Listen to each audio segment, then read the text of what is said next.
un désert brûlant sous un ciel sans nuages. Le vent soulève des grains de sable qui volent à travers les dunes, tandis que loin à l'horizon se dessinent les remparts imposants de Jérusalem. De gigantesques catapultes dressées comme des bêtes de guerre bombardent sans relâche les murailles de la ville sainte. Au milieu de ce chaos, une figure se détache. Saladin, ou Salahuddin, le sultan légendaire, observe d'un regard calme et déterminé.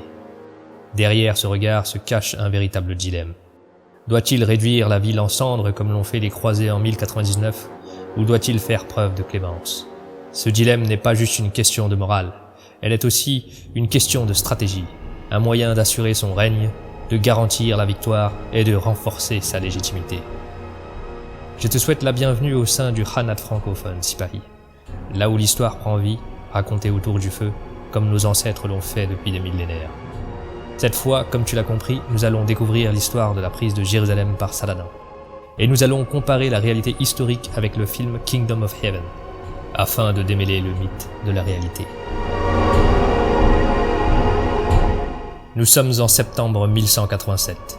Après la victoire décisive à Hattin, où les croisés furent anéantis, Saladin se tourne vers Jérusalem. La ville, bastion chrétien, est désormais vulnérable. Dans les ruelles, l'inquiétude est palpable. Les pas empressés résonnent sur les pierres des anciennes murailles et les regards des habitants se croisent, empreints d'inquiétude. L'armée de Saladin approche inexorablement. Le 20 septembre, le siège commence. De lourds nuages de poussière s'élèvent alors que les machines de siège sont installées méthodiquement par les guerriers de Saladin. Chaque impact des catapultes fait trembler les murs de Jérusalem comme si la terre elle-même s'agitait sous le coup du destin. Malgré la fatigue et la peur, les défenseurs tiennent. Balian d'Ibelin, un noble chrétien, se dresse sur les remparts, la main sur le pommeau de son épée, observant et dirigeant les manœuvres. Face à lui, Saladin est implacable. Ses troupes, aguerries par des mois de combat, sont prêtes. Mais Saladin n'est pas un conquérant avide de sang. Il a un plan. Reprendre la ville sainte avec justice, marquant les esprits non par la violence, mais par la clémence. Avant même le début du siège, Saladin avait proposé une reddition pacifique. Cette offre fut refusée, mais dans un geste d'honneur, il accorda à Balian un sauf-conduit pour quitter la ville et sauver sa famille. Pourtant, arrivé à Jérusalem, Balian fut supplié par les habitants de rester pour défendre la ville. Bien qu'il ait brisé l'accord initial, Saladin n'entreprit aucune représaille. Les jours s'écoulent et Jérusalem résiste désespérément. Hommes, femmes et enfants s'unissent chacun à sa manière pour défendre leur refuge. Les flammes des assauts nocturnes illuminent le ciel tandis que les cris de guerre déchirent la nuit. Les défenseurs, avec l'espoir fragile qui subsiste, parviennent même à détruire des machines de siège, retardant le moment fatidique. Mais cet espoir s'amenuise. Le 29 septembre, les remparts cèdent, une brèche s'ouvre. Balian sait que la ville ne tiendra plus. Que faire? Pour lui, résister signifierait massacre et esclavage pour tous. Mais céder Jérusalem sans combat semble impensable. Balian accepte finalement de négocier. Face à Saladin, il nourrit un mince espoir. Le sultan, calme et impassible dans son armure de guerre, l'écoute avec attention. Derrière l'image du conquérant se trouve un homme réfléchi, prêt à faire des compromis stratégiques. Balian parle de reddition. Saladin, mesuré, propose des termes. Une rançon pour la liberté. 10 dinars pour chaque homme, 5 pour chaque femme, 1 pour chaque enfant. Mais pour ceux qui ne peuvent pas payer, Saladin leur offre la liberté. Aucun massacre, aucune destruction. Alors que les négociations s'achèvent, un souffle d'apaisement traverse Jérusalem. La ville, bien que tombée entre les mains des musulmans, sera épargnée. Les habitants quittent les rues non sous les larmes et les cris, mais sous les regards bienveillants des soldats de Saladin. Le silence reste lourd, mais teinté d'un étrange soulagement. Saladin, en choisissant la clémence, renforce son image de sultan juste et visionnaire. Il sait que cette victoire n'est pas seulement militaire, c'est une victoire morale. Le souvenir des croisés qui avaient ravagé la ville en 1099 s'efface pour laisser place à une autre réalité, celle d'un conquérant miséricordieux. Le film Kingdom of Heaven de Ridley Scott recrée le siège de Jérusalem et le duel entre Saladin et Balian d'Ibelin. Cependant, il prend des libertés avec l'histoire en modifiant aussi bien les personnages que les événements.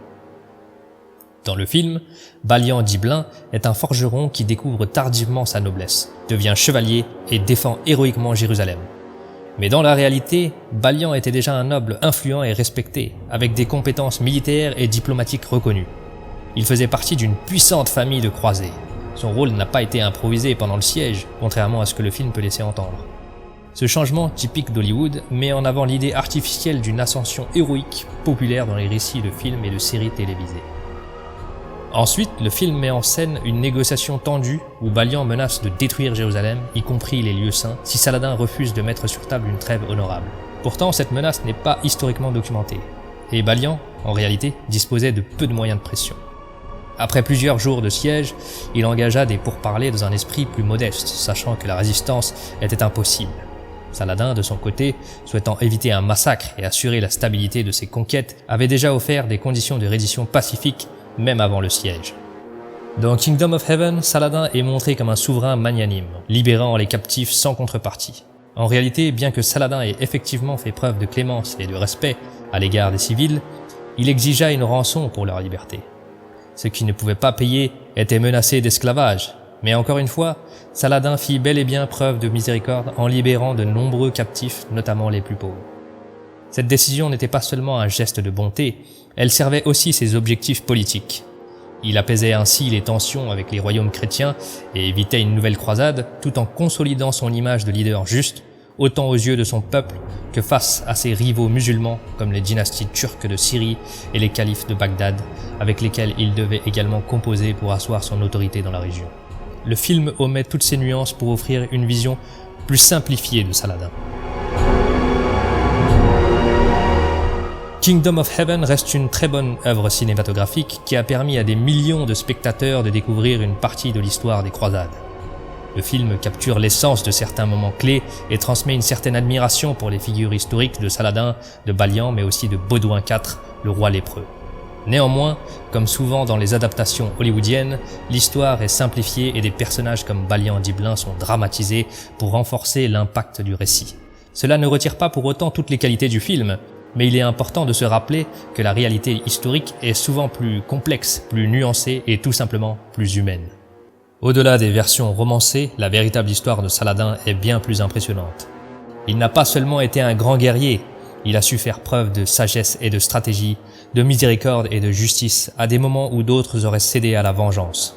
De plus, il était aussi un homme profondément croyant, inspiré par les enseignements du prophète Mohammed, que paix et bénédiction soient sur lui, et des grands leaders musulmans qui l'avaient précédé.